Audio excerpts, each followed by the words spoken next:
जय मसीह की दोस्तों, स्वागत है आपको हरे चैनल में। आज हम एक ऐसे विषय पर बात करने वाले हैं जो सोशल मीडिया पर काफी चर्चा में है।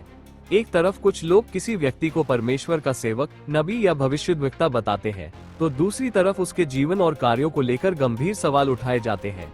सबसे पहले एक बात साफ कर दूं, किसी व्यक्ति का पक्ष लेना या विरोध करना हमारा उद्देश्य नहीं है। हमारा उद्देश्य है कि हम बाइबल के प्रकाश में हर दावे को परखें। चलिए पहले वीडियो देखिए, फिर बात करते हैं। आज लोग जो है उनको क्या क्या इल्ज़ाम लगाते हैं, क्या क्या उनके ऊपर कीचड़ उछाल रहे हैं। क्यों उछाल रहे हैं? क्योंकि लोगों को देखा नहीं गया। प्रोफेट बलजिंदर सिंह को परमेश्वर ने जो है बहुत ही जल्दी प्रोफेट बना दिया, पास्टर से प्रोफेट बना दिया और क्या कहते हैं ऊंचाई पे ले गया परमेश्वर। बहुत ही जल्दी उनकी चर्च बहुत ऊंचाई पे गई और बहुत ही जल्दी परमेश्वर ने रिच किया उनको।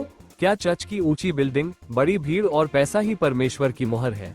अगर ऐसा होता तो दुनिया के सबसे अमीर लोग सबसे बड़े भविष्यद्वक्ता होते। बाइबल क्या कहती है? गॉस्पेल ऑफ मैथ्यू चैप्टर 7 का 15 और 16, यीशु ने कहा कि झूठे भविष्यद्वक्ता भी आ सकते हैं और उनकी पहचान उनके फलों से होगी, केवल लोकप्रियता से नहीं। फर्स्ट एपिस्टल टू टिमोथी 6 का 5, कुछ लोग भक्ति को कमाई का साधन समझते हैं। गॉस्पेल ऑफ लूक चैप्टर 12 का 15, मनुष्य का जीवन उसकी संपत्ति की बहुतायत पर निर्भर नहीं करता। Second epistle to the Corinthians 11 का 13 और 15, झूठे प्रेरित भी अपने आप को धर्मी सेवक के रूप में प्रस्तुत कर सकते हैं। बाइबल यह नहीं कहती कि जिसके पास सबसे ज्यादा पैसा है वही परमेश्वर का सबसे बड़ा सेवक है। बाइबल कहती है कि चरित्र, सत्य और फल देखकर पहचान करो।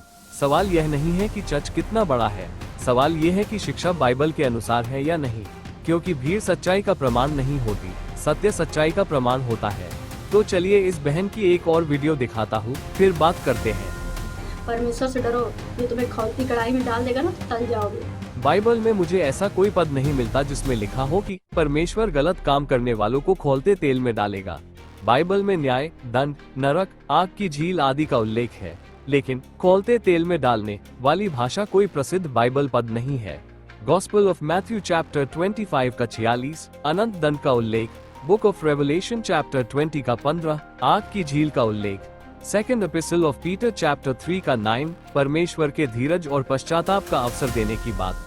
बहन जी, कृपया अध्याय और पद, चैप्टर एंड वर्स बता दीजिए कि यह बात बाइबल में कहाँ लिखी है।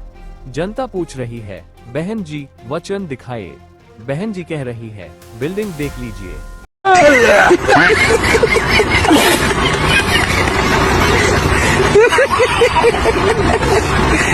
अगर कोई कहता है कि परमेश्वर ने किसी प्रोफेट को इसलिए धनवान बनाया क्योंकि वो परमेश्वर का सच्चा सेवक है, या चर्च बड़ा हो गया इसलिए ये परमेश्वर की पुष्टि है, तो बाइबल के अनुसार केवल धन, भीड़ या सफलता किसी व्यक्ति के परमेश्वर की ओर से होने का प्रमाण नहीं है। दोस्तों, बाइबल यह नहीं कहती कि भीड़ देखो, बिल्डिंग देखो या बैंक बैलेंस देखो। बाइबल कहती है फल देखो, चरित्र देखो और वचन से परखो, क्योंकि चर्च की ऊंचाई से नहीं, सच्चाई की गहराई से पता चलता है कि परमेश्वर किसके साथ है।